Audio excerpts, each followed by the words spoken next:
po, especially kapag na-atake po si Speaker, siya po ang padre de pamilya namin. He Ay, takes care sana all. of us.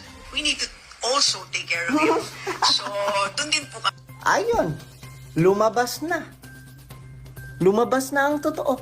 They are not serving the Filipino people. They are serving their father. They are serving the King of Crocs.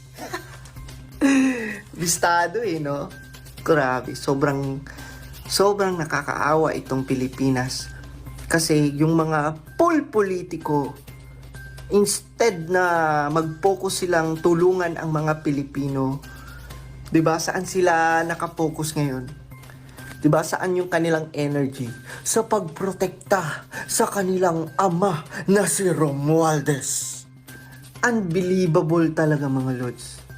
Sa administrasyon lang na to, nagkakaganyan ang House of Representatives. Pansinin nyo mga lords, sa administrasyon lang na to, nagkakaroon ng, diba, ang gulo-gulo.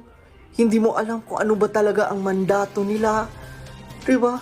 Ngayon ka lang, no? Ngayon lang sa panahon ngayon, na yung House of Representatives, para na silang naging korte. Diba? Hawak na nila lahat. Hawak na nila sa kanilang mga kamay. Pati DSWD. Pati, diba? Pati yung mga paayuda. Pati, diba kung titingnan mo parang grabe. Tapos, lahat ng mga buhaya, may spotlight. Lahat sila nagsasalita. Diba parang, anong nangyari sa inyo? Nang